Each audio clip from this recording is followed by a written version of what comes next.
Hello students, software engineering ਦਾ ਸਾਡਾ ਅੱਜ ਦਾ topic ਹੈ ਪ੍ਰੀਲਿਮਿਨਰੀ ਇਨਵੈਸਟੀਗੇਸ਼ਨ, ਜੋ ਕਿ ਪਹਿਲਾ ਫੇਸ ਹੈ ਸੌਫਟਵੇਅਰ ਡਿਵੈਲਪਮੈਂਟ ਲਾਈਫ ਸਾਈਕਲ ਦਾ। ਅੱਜ ਅਸੀਂ ਉਹ ਥੋੜ੍ਹਾ ਡਿਟੇਲ 'ਚ ਡਿਸਕਸ ਕਰਾਂਗੇ। ਪ੍ਰੀਲਿਮਿਨਰੀ ਇਨਵੈਸਟੀਗੇਸ਼ਨ, ਪ੍ਰੀਲਿਮਿਨਰੀ ਹੁੰਦਾ ਸਟਾਰਟਿੰਗ, ਇਨੀਸ਼ੀਅਲ ਸਟੇਜ, ਕਿ ਇਨੀਸ਼ੀਅਲ ਸਟੇਟ ਦੇ ਵਿੱਚ ਅਸੀਂ ਜੋ ਵੀ ਇਨਵੈਸਟੀਗੇਟ ਕਰਦੇ ਹਾਂ, ਜੋ ਵੀ ਸਾਨੂੰ ਪ੍ਰੋਜੈਕਟ ਆਰਡਰ ਹੋਇਆ, ਜੋ ਵੀ ਸੌਫਟਵੇਅਰ ਸਾਨੂੰ ਬਣਾਉਣ ਲਈ ਕਿਹਾ ਗਿਆ, ਉਹਦੇ ਲਈ ਅਸੀਂ ਇਨੀਸ਼ੀਅਲ ਸਟੇਜ ਦੇ ਵਿੱਚ ਕੀ ਸਟੈਪਸ ਲੈਂਦੇ ਹਾਂ, ਕੀ ਡਿਸਕਸ ਕਰਦੇ ਹਾਂ, ਉਹਨੂੰ ਬੋਲਦੇ ਆ ਪ੍ਰੀਲਿਮਿਨਰੀ ਇਨਵੈਸਟੀਗੇਸ਼ਨ। ਸਭ ਤੋਂ ਪਹਿਲਾਂ principals of system development. System development ਦੇ ਕੁਝ ਪ੍ਰਿੰਸੀਪਲਸ ਨੇ। ਇਨਵੈਸਟੀਗੇਸ਼ਨ ਪੜ੍ਹਨ ਤੋਂ ਪਹਿਲਾਂ ਆਪਾਂ ਇਹ ਡਿਸਕਸ ਕਰਾਂਗੇ। ਫਸਟ ਹੈ and user must involved through out the development, ਕਿ ਜੋ ਐਂਡ ਯੂਜ਼ਰ ਹੈ, ਜਿਹਨੇ ਸਾਨੂੰ ਪ੍ਰੋਜੈਕਟ ਆਰਡਰ ਕੀਤਾ ਹੈ, ਉਹਨੂੰ ਜ਼ਰੂਰ ਇਨਵੋਲਵ ਕਰਨਾ ਹੈ ਪਹਿਲੇ ਫੇਜ਼ ਤੋਂ ਲੈ ਕੇ ਲਾਸਟ ਫੇਜ਼ ਤੱਕ, ਕਿਉਂਕਿ ਕੰਮ ਉਹਨੇ ਕਰਨਾ ਹੈ, ਅਸੀਂ ਤਾਂ ਸਿਰਫ ਸੌਫਟਵੇਅਰ ਬਣਾ ਕੇ ਦੇਣਾ ਹੈ। ਉਹਨੂੰ ਪਤਾ ਹੋਣਾ ਚਾਹੀਦਾ ਕਿ ਕੀ ਹੋਇਆ ਅਤੇ ਕਿਸ ਤਰ੍ਹਾਂ ਹੋਇਆ। ਉਹ ਆਪਦੀਆਂ ਰਿਕੁਆਇਰਮੈਂਟਸ ਨਾਲ ਵੀ ਦੱਸੇਗਾ। ਜੇ ਉਹਨੂੰ ਕੋਈ ਨਹੀਂ ਠੀਕ ਲੱਗਾ ਤਾਂ ਉਹ ਸਾਨੂੰ ਨਾਲ ਦੀ ਨਾਲ ਗਾਈਡ ਕਰ ਸਕਦਾ ਹੈ, ਨਾਲ ਦੀ ਨਾਲ ਦੱਸ ਸਕਦਾ। ਇਸ ਲਈ ਜਿਹੜਾ ਐਂਡ ਯੂਜ਼ਰ ਹੈ, ਜਿਸਨੇ ਆਰਡਰ ਕੀਤਾ, ਉਹ ਫਸਟ ਫੇਜ਼ ਤੋਂ ਲੈ ਕੇ ਲਾਸਟ ਫੇਜ਼ ਤੱਕ ਨਾਲ ਰਹੇਗਾ throughout the development. Project should be divided into tasks. ਜਿਹੜਾ ਵੀ ਪ੍ਰੋਜੈਕਟ ਅਸੀਂ ਬਣਾ ਰਹੇ ਹਾਂ, ਉਹਨੂੰ ਇਕੱਠਾ ਨਹੀਂ ਬਣਾਉਣਾ ਕਦੇ ਵੀ, ਉਹਨੂੰ ਟਾਸਕਸ ਦੇ ਵਿੱਚ ਡਿਵਾਈਡ ਕਰਕੇ ਟੀਮ, ਜੋ ਵੀ ਸਾਡੀ ਟੀਮ ਹੈ, ਉਹਨੂੰ ਡਿਵਾਈਡ ਕਰਨਾ, ਉਹਨੂੰ ਡਿਫਰੈਂਟ ਟਾਸਕਸ 'ਚ ਵੰਡ ਲੈਣਾ ਅਤੇ ਉਹਨੂੰ ਅਲੱਗ-ਅਲੱਗ ਟੀਮ ਮੈਂਬਰਸ ਨੂੰ ਡਿਵਾਈਡ ਕਰ ਦੇਣਾ। The development of system doesn't occur in fully sequential manner. ਹਾਂਜੀ, ਇਹ ਬਹੁਤ ਇੰਪੋਰਟੈਂਟ ਟੌਪਿਕ ਹੈ, ਪਾਰਟ ਹੈ, ਕਿ ਜਿਹੜਾ ਡਿਵੈਲਪਮੈਂਟ ਹੈ ਕਦੇ ਵੀ ਸਿਕੁਐਂਸ਼ੀਅਲ ਮੈਨਰ 'ਚ ਨਹੀਂ ਕਰਨੀ, ਕਿਉਂਕਿ ਸਿਕੁਐਂਸ਼ੀਅਲ ਮੈਨਰ 'ਚ ਇਹ ਹੈ ਕਿ ਜੇ ਪਹਿਲਾ ਫੇਜ਼ ਕੰਪਲੀਟ ਹੋਏਗਾ ਤਾਂ ਹੀ ਦੂਜਾ ਫੇਜ਼ ਹੋਏਗਾ, ਜੇ ਦੂਜਾ ਫੇਜ਼ ਹੋਏਗਾ ਤਾਂ ਹੀ ਤੀਜਾ ਹੋਏਗਾ। ਇੱਦਾਂ ਨਹੀਂ ਹੈ।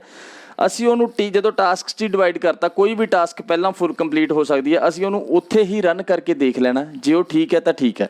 ਇਹ ਨਹੀਂ ਹੈ ਕਿ ਅਸੀਂ ਟਾਸਕ ਕੰਪਲੀਟ ਕਰ ਲਈ ਹੈ, ਉਹ ਜਿੰਨੀ ਦੇਰ ਉਸ ਤੋਂ ਪਹਿਲਾਂ ਵਾਲੀ ਟਾਸਕ ਨਹੀਂ ਕੰਪਲੀਟ ਹੁੰਦੀ, ਅਸੀਂ ਉਨੀ ਦੇਰ ਉਹ ਐਗਜ਼ੀਕਿਊਟ ਹੀ ਨਹੀਂ ਕਰਕੇ ਦੇਖ ਸਕਦੇ। ਇੱਦਾਂ ਨਹੀਂ ਹੋਣਾ ਚਾਹੀਦਾ, ਸਿਕੁਐਂਸ਼ੀਅਲ ਨਹੀਂ ਹੋਣਾ ਚਾਹੀਦਾ।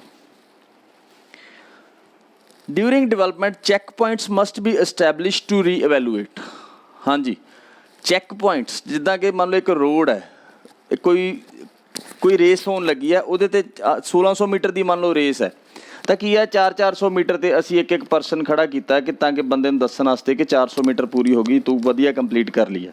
ਉਸੇ ਤਰ੍ਹਾਂ ਇਹਦੇ 'ਚ ਕੀ ਹੈ ਕਿ ਜਦੋਂ ਸੌਫਟਵੇਅਰ ਡਿਵੈਲਪ ਹੋਣਾ ਸ਼ੁਰੂ ਹੋ ਗਿਆ ਤਾਂ ਉਹਦੇ 'ਚ ਇੱਕ ਤੁਸੀਂ ਕੁਝ ਸਟੈਪਸ 'ਤੇ ਚੈੱਕ ਪੁਆਇੰਟਸ ਰੱਖਣੇ ਨੇ, ਤਾਂ ਕਿ ਆਪਾਂ ਉੱਥੇ ਦੇਖਣਾ ਹੈ ਕਿ ਇੰਨਾ ਪੋਰਸ਼ਨ ਕੰਪਲੀਟ ਹੋ ਗਿਆ, ਉਹਦੀ ਆਊਟਪੁੱਟ ਸਹੀ ਆ ਰਹੀ ਆ।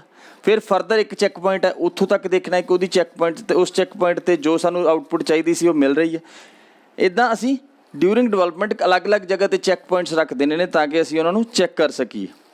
Documentation is must. ਹੁਣ ਜੀ, ਇਹ ਸਭ ਤੋਂ ਕਿਸੇ ਵੀ ਚੀਜ਼ ਦਾ, ਕਿਸੇ ਵੀ ਸੌਫਟ ਲਾਈਫ ਸਾਈਕਲ ਦਾ ਸਭ ਤੋਂ ਇੰਪੋਰਟੈਂਟ ਪਾਰਟ ਹੁੰਦਾ ਹੈ ਡਾਕੂਮੈਂਟੇਸ਼ਨ, ਕਿ ਤੁਸੀਂ ਜੋ ਵੀ ਕਰ ਰਹੇ ਹੋ ਉਹਨੂੰ ਨੋਟ ਕਰਨਾ ਹੈ, ਉਹਨੂੰ ਡਾਕੂਮੈਂਟਸ ਦੇ ਵੀ ਫਾਰਮ ਦੇ ਵਿੱਚ ਤਿਆਰ ਕਰਨਾ ਹੈ, ਤਾਂ ਕਿ ਕੱਲ੍ਹ ਨੂੰ ਜਦੋਂ ਫਰਦਰ ਕੋਈ ਪ੍ਰੋਬਲਮ ਆਉਂਦੀ ਹੈ ਤਾਂ ਅਸੀਂ ਉਹ ਡਾਕੂਮੈਂਟਸ 'ਚੋਂ ਪੜ੍ਹ ਕੇ ਠੀਕ ਕਰ ਸਕੀਏ।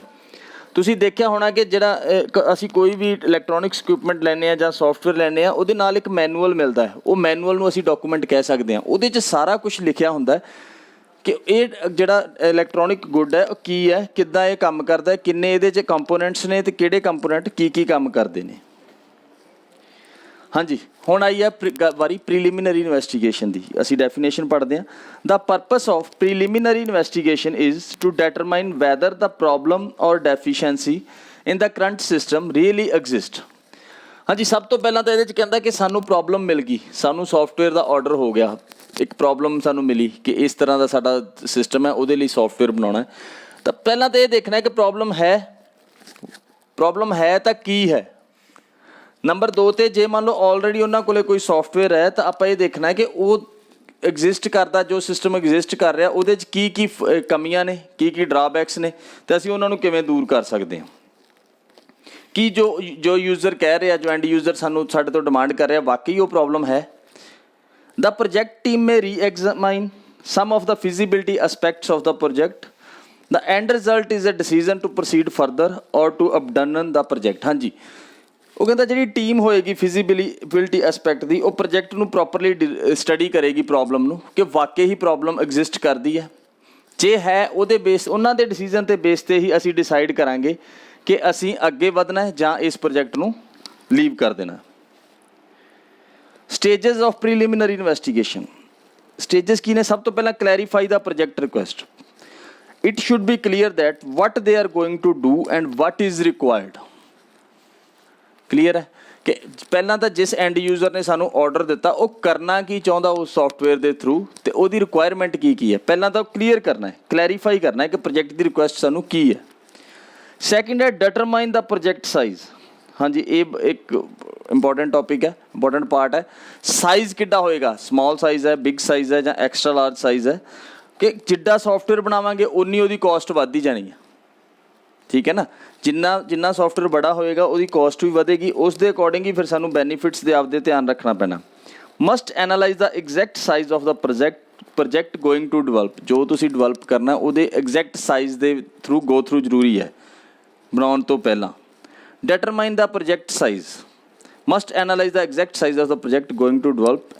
Must analyze the cost and benefits of the project. ਇਹ ਕੀ ਹੈ, ਕਹਿੰਦਾ ਇਹ cost ਤੇ benefits ਨੂੰ ਜਦੋਂ ਆਪਾਂ project ਦਾ size analyze ਕਰਦੇ ਹਾਂ ਨਾ, ਉਹਦਾ ਮਤਲਬ ਹੈ ਕਿ ਅਸੀਂ cost ਤੇ benefit ਨੂੰ analyze ਕਰ ਰਹੇ ਹਾਂ ਕਿ ਉਹਦੇ ਤੇ cost ਕਿੰਨੀ ਆਏਗੀ including salaries ਤੇ ਸਾਨੂੰ benefit ਕੀ ਹੋਏਗਾ, ਇਹ ਪਹਿਲਾਂ ਹੀ analyze ਕਰਕੇ ਰੱਖਣਾ ਹੈ। ਹਾਂਜੀ, ਜਿੱਦਾਂ ਆਪਾਂ ਪਹਿਲੇ ਸਟੈਪ 'ਚ ਪੜ੍ਹਿਆ ਸੀਗਾ ਕਿ ਡਾਕੂਮੈਂਟੇਸ਼ਨ ਬਹੁਤ ਜ਼ਰੂਰੀ ਹੈ। ਉਹਦੇ 'ਚ ਕੀ ਹੈ ਕਿ ਇਨਫੋਰਮੇਸ਼ਨ ਗੈਦਰਿੰਗ ਮੈਥਡਸ, ਕਿ ਅਸੀਂ ਜਿਹੜੀ ਇਨਫੋਰਮੇਸ਼ਨ ਗੈਦਰ ਕਰਨੀ ਹੈ, ਕਲੈਕਟ ਕਰਨੀ ਹੈ। ਪ੍ਰੀਲਿਮਿਨਰੀ ਇਨਵੈਸਟੀਗੇਸ਼ਨ ਦੇ ਵਿੱਚ ਅਸੀਂ ਕੀ ਕਰਦੇ ਹਾਂ, ਇਨਫੋਰਮੇਸ਼ਨ ਹੀ ਇਕੱਠੀ ਕਰਦੇ ਹਾਂ ਕਿ ਜੋ ਸਾਨੂੰ ਚਾਹੀਦੀ ਹੈ। ਉਹ ਕਿੱਦਾਂ ਇਕੱਠੀ ਹੋ ਸਕਦੀ ਹੈ, ਉਹਦੇ ਮੈਥਡਸ ਨੇ ਅਲੱਗ-ਅਲੱਗ। ਫਸਟ ਹੈ review documents, procedures and farms. ਹੁਣ ਦੇਖੋ ਉਹਨਾਂ ਦਾ ਕੁਛ, ਜੇ ਮੰਨ ਲਓ ਕੋਈ ਸਾਨੂੰ ਆਰਡਰ ਕਰ ਰਿਹਾ ਸੌਫਟਵੇਅਰ ਬਣਾਉਣ ਲਈ, ਦੋ ਚੀਜ਼ਾਂ ਨੇ, ਜਾਂ ਤਾਂ ਉਹਨਾਂ ਕੋਲ ਪਹਿਲਾਂ ਸੌਫਟਵੇਅਰ ਹੈ ਉਹਨੂੰ ਅਪਡੇਟ ਕਰਨ ਲਈ ਕਹਿ ਰਿਹਾ, ਜਾਂ ਉਹਨਾਂ ਕੋਲ ਬਿਲਕੁਲ ਕੋਈ ਸੌਫਟਵੇਅਰ ਨਹੀਂ, ਨਵਾਂ ਸਿਸਟਮ ਬਣਾਉਣ ਲਈ ਕਹਿ ਰਿਹਾ। ਦੋਨੋਂ ਕੇਸਿਸ ਦੇ ਵਿੱਚ ਕੋਈ ਨਾ ਕੋਈ ਉਹਨਾਂ ਦੇ ਕੋਲ ਡਾਕੂਮੈਂਟਸ ਹੋਣਗੇ। ਜੇ ਮੰਨ ਲਓ ਪਹਿਲਾਂ ਸੌਫਟਵੇਅਰ ਨਹੀਂ ਸੀਗਾ ਤਾਂ ਉਹ ਮੈਨੂਅਲੀ ਕੰਮ ਕਰਦੇ ਸੀ, ਤਾਂ ਅਸੀਂ ਉਹ ਸਾਰੇ ਰਜਿਸਟਰਸ ਦੇ ਥਰੂ ਗੋ ਥਰੂ ਹੋਵਾਂਗੇ, ਡਾਕੂਮੈਂਟਸ ਦੇ ਥਰੂ ਗੋ ਥਰੂ ਹੋਵਾਂਗੇ। ਸੈਕਿੰਡਲੀ ਜੇ ਉਹ ਪਹਿਲਾਂ ਸਿਸਟਮ ਹੈ ਤਾਂ ਉਹਦੇ ਡਾਕੂਮੈਂਟਸ ਦੇ ਥਰੂ ਗੋ ਥਰੂ ਹੋਵਾਂਗੇ। ਸੈਕਿੰਡ ਹੈ on site observation. On site observation ਦਾ ਮਤਲਬ ਹੈ ਕਿ ਉਸ ਇੰਡਸਟਰੀ ਦੇ ਵਿੱਚ ਜਿਨ੍ਹਾਂ ਨੇ ਸਾਨੂੰ ਆਰਡਰ ਕੀਤਾ ਹੈ, ਜਿਸ ਸ਼ੌਪ ਨੇ ਸਾਨੂੰ ਆਰਡਰ ਕੀਤਾ ਸੌਫਟਵੇਅਰ, ਉੱਥੇ ਜਾ ਕੇ ਸਟੱਡੀ ਕਰਨੀ ਹੈ, ਉੱਥੇ ਜਾ ਕੇ ਆਬਜ਼ਰਵ ਕਰਨਾ ਹੈ ਕਿ ਇਹਨਾਂ ਦੀ ਰਿਕੁਆਇਰਮੈਂਟ ਕੀ ਹੈ, ਕੀ ਇਹ ਸਾਡੇ ਤੋਂ ਡਿਮਾਂਡ ਕਰ ਰਹੇ ਹੈ, ਕੀ ਫੁੱਲਫਿਲ ਹੋ ਸਕਦੀ ਹੈ ਜਾਂ ਨਹੀਂ।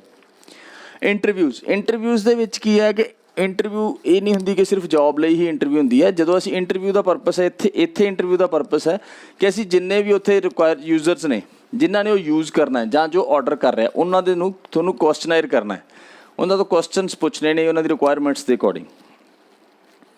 ਇੰਟਰਵਿਊਜ਼ ਅਤੇ ਕੁਐਸਚਨਾਇਰ ਦੇ ਸੇਮ ਹੀ ਆਲਮੋਸਟ ਸੇਮ ਹੈ ਕਿ ਅਸੀਂ ਕੁਐਸਚਨਸ ਕਰਨੇ ਨੇ ਸਾਰਿਆਂ ਨੂੰ ਜਿਨ੍ਹਾਂ ਨੇ ਉਹ ਯੂਜ਼ ਕਰਨਾ ਹੈ ਜਾਂ ਜਿਨ੍ਹਾਂ ਨੇ ਉਹ ਆਰਡਰ ਕੀਤਾ ਹੈ।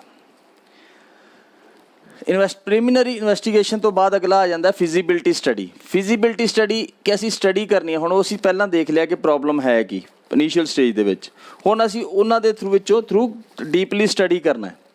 A feasibility study is conducted to find out whether the proposed system is possible, affordable and acceptable for organization. ਹਾਂਜੀ, ਹੁਣ ਕੀ ਹੋਇਆ, ਸਾਨੂੰ ਆਰਡਰ ਮਿਲਿਆ, ਅਸੀਂ ਦੇਖਣਾ ਹੈ ਕਿ ਜੋ ਬਣਾਉਣ ਲਈ ਕਹਿ ਰਹੇ ਨੇ, ਪਹਿਲੀ ਗੱਲ ਤਾਂ ਇਹ ਦੇਖਣੀ ਹੈ ਕਿ ਪੋਸੀਬਲ ਹੈ, ਬਣ ਸਕਦਾ ਹੈ, ਅਫੋਰਡੇਬਲ ਹੈ। ਅਫੋਰਡੇਬਲ ਮਤਲਬ ਜੋ ਅਸੀਂ ਜਿੰਨੇ ਪੈਸੇ ਲੱਗਣਗੇ ਜੇ ਅਸੀਂ ਉਹਨਾਂ ਤੋਂ ਡਿਮਾਂਡ ਕਰਦੇ ਹਾਂ ਕੀ ਉਹ ਕੰਪਨੀ ਦੇ ਸਕਦੀ ਹੈ, ਐਂਡ ਐਕਸੈਪਟੇਬਲ ਕੀ ਉਹ ਐਕਸੈਪਟ ਕਰਨਗੇ ਬਣਨ ਤੋਂ ਬਾਅਦ। ਇਹ ਸਾਰੀਆਂ ਚੀਜ਼ਾਂ ਫਿਜ਼ੀਬਿਲਿਟੀ ਸਟੱਡੀ ਦੇ ਵਿੱਚ ਆਉਂਦੀਆਂ। The financial, political, social and time constraints must be considered during this study. ਹਾਂਜੀ, ਦੇਖੋ ਫਾਈਨੈਂਸ਼ੀਅਲ ਪੈਸੇ ਨਾਲ ਰਿਲੇਟਡ ਮੈਟਰ, ਪੋਲੀਟੀਕਲ ਸਿਆਸੀ ਜੋ ਵੀ ਉਹਨਾਂ ਦਾ ਪੋਲੀਟੀਕਲ ਸਟਰਕਚਰ ਹੈ ਇੰਡਸਟਰੀ ਦਾ, ਸੋਸ਼ਲੀ ਐਂਡ ਟਾਈਮ, ਅਤੇ ਜੋ ਟਾਈਮ ਉਹ ਜਿੰਨੇ ਟਾਈਮ 'ਚੋਂ ਮੰਗਦੇ ਨੇ, ਇਹ ਸਾਰੀਆਂ ਚੀਜ਼ਾਂ ਫਿਜ਼ੀਬਿਲਿਟੀ ਸਟੱਡੀ ਦੇ ਵਿੱਚ ਸਟੱਡੀ ਕਰਨੀਆਂ ਪੈਂਦੀਆਂ ਨੇ ਕਿ ਉਹ ਇਹਨਾਂ ਚੀਜ਼ਾਂ ਦੇ ਅਕੋਰਡਿੰਗ ਡਿਮਾਂਡ ਕਰ ਰਹੇ ਆ, ਕੀ ਅਸੀਂ ਇਹਨਾਂ ਚੀਜ਼ਾਂ ਦੇ ਅਕੋਰਡਿੰਗ ਫੁੱਲਫਿਲ ਕਰ ਸਕਾਂਗੇ। ਫਸਟ ਹੈ possible to build it with the given technology and resources. ਹਾਂਜੀ, ਪੋਸੀਬਲ ਦਾ ਮਤਲਬ ਕੀ ਹੈ ਕਿ ਜੋ ਸਾਡੇ ਕੋਲ ਟੈਕਨੋਲੋਜੀ ਹੈ ਅਤੇ ਰਿਸੋਰਸਿਸ ਹੈਗੇ ਨੇ ਕਿ ਉਹਨਾਂ ਦੇ ਨਾਲ ਹੀ ਫੁੱਲਫਿਲ ਹੋ ਜਾਏਗਾ, ਪੂਰਾ ਬਣ ਜਾਏਗਾ project. Affordable given the time and cost constraints of the organization, ਜੋ ਆਰਗੇਨਾਈਜੇਸ਼ਨ ਹੈ ਉਹਦੇ ਟਾਈਮ ਅਤੇ ਕੋਸਟ ਦੇ ਨਾਲ ਰਿਲੇਟਡ ਹੈ। Acceptable for use by the eventual user of the system. ਹਾਂਜੀ, ਜਿਹਨੇ ਯੂਜ਼ ਕਰਨਾ ਕੀ ਉਹਨੂੰ ਠੀਕ ਲੱਗ ਰਿਹਾ, ਈਜ਼ੀ ਲੱਗ ਰਿਹਾ ਯੂਜ਼ ਕਰਨਾ, ਐਕਸੈਪਟ ਕਰ ਰਿਹਾ ਉਹ।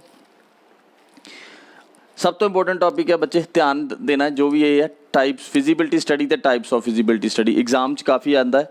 ਟਾਈਪਸ ਆਫ ਫਿਜ਼ੀਬਿਲਿਟੀ ਸਟੱਡੀ, ਪਹਿਲੀ ਹੈ ਆਪਰੇਸ਼ਨਲ ਫਿਜ਼ੀਬਿਲਿਟੀ ਸਟੱਡੀ। ਆਪਰੇਸ਼ਨਲ ਮਤਲਬ ਕੰਮ, ਆਪਰੇਸ਼ਨਸ ਨਾਲ related, deals with the operations required.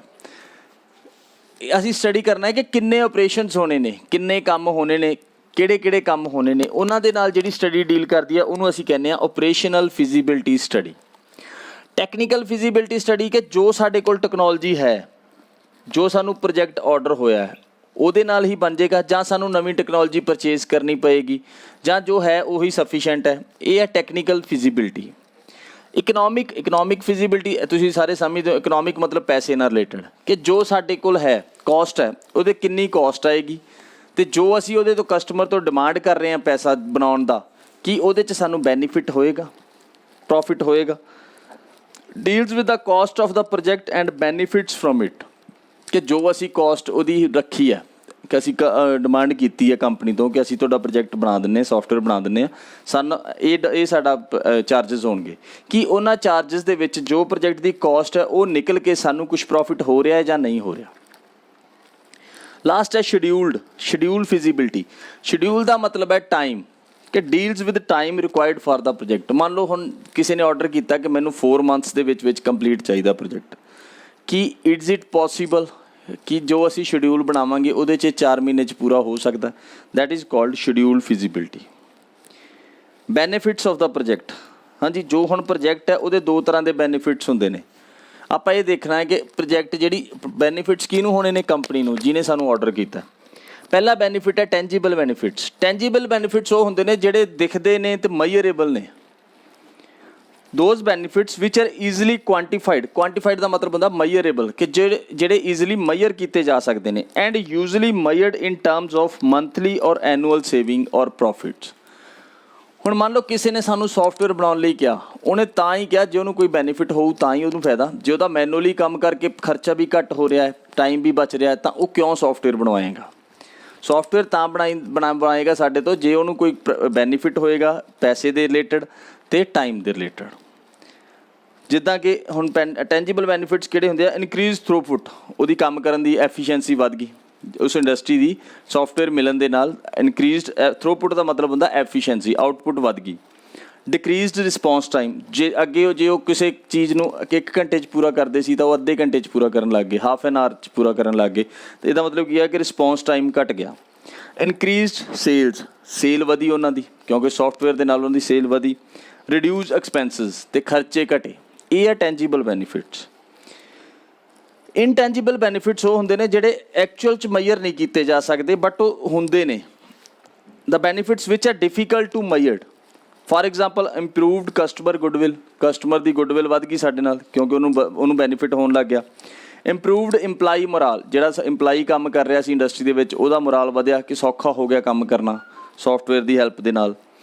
Better service to community ਨੂੰ ਬੈਟਰ ਸਰਵਿਸ ਦੇਣ ਲੱਗ ਗਏ। ਬੈਟਰ ਡਿਸੀਜ਼ਨ ਮੇਕਿੰਗ, ਕਿ ਡਿਸੀਜ਼ਨ ਜੇ ਆ ਉਹ ਬੈਟਰ ਡਿਸੀਜ਼ਨ ਲੈਣ ਲੱਗ ਗਏ। ਦੇਖੋ 2 ਤਰ੍ਹਾਂ ਦੇ ਬੈਨੀਫਿਟ, ਟੈਂਜੀਬਲ ਅਤੇ ਇਨਟੈਂਜੀਬਲ। ਟੈਂਜੀਬਲ ਜਿਹੜੇ ਮੈਜ਼ਰ ਕੀਤੇ ਜਾ ਸਕਦੇ ਨੇ, ਇਨਟੈਂਜੀਬਲ ਜੋ ਮੈਜ਼ਰ ਨਹੀਂ ਕੀਤੇ ਜਾ ਸਕਦੇ ਬਟ ਉਹ ਹੁੰਦੇ ਨੇ। ਜਿੱਦਾਂ ਇਹੀ ਹੈ, ਕਸਟਮਰ ਦੀ ਗੁੱਡਵਿਲ ਵਧੀ, ਇੰਪਲਾਈ ਦਾ ਮੋਰਾਲ ਵਧਿਆ, ਕਮਿਊਨਿਟੀ ਸਰਵਿਸ ਵਧੀ। ਸੋ ਬੱਚੇ ਅੱਜ ਅਸੀਂ ਪਹਿਲੀ ਸਟੇਜ ਪ੍ਰੀਲਿਮਿਨਰੀ ਇਨਵੈਸਟੀਗੇਸ਼ਨ ਅਤੇ ਫਿਜ਼ੀਬਿਲਿਟੀ ਸਟੱਡੀ ਡਿਸਕਸ ਕੀਤੀ। ਕਿਸੇ ਨੂੰ ਵੀ ਕਿਸੇ ਤਰ੍ਹਾਂ ਦੀ ਪ੍ਰੋਬਲਮ ਹੋਵੇ ਤਾਂ ਉਹ ਮੇਰੇ ਨਾਲ ਡਿਸਕਸ ਕਰ ਸਕਦਾ। ਕਿਸੇ ਤਰ੍ਹਾਂ ਦੀ ਕਿਊਰੀ ਹੋਵੇ ਤਾਂ ਇਸ ਕੰਟੈਕਟ ਨੰਬਰ 'ਤੇ ਜਾਂ ਮੇਲ ID ਦੇ ਥਰੂ ਡਿਸਕਸ ਕਰੋ। Thank you so much.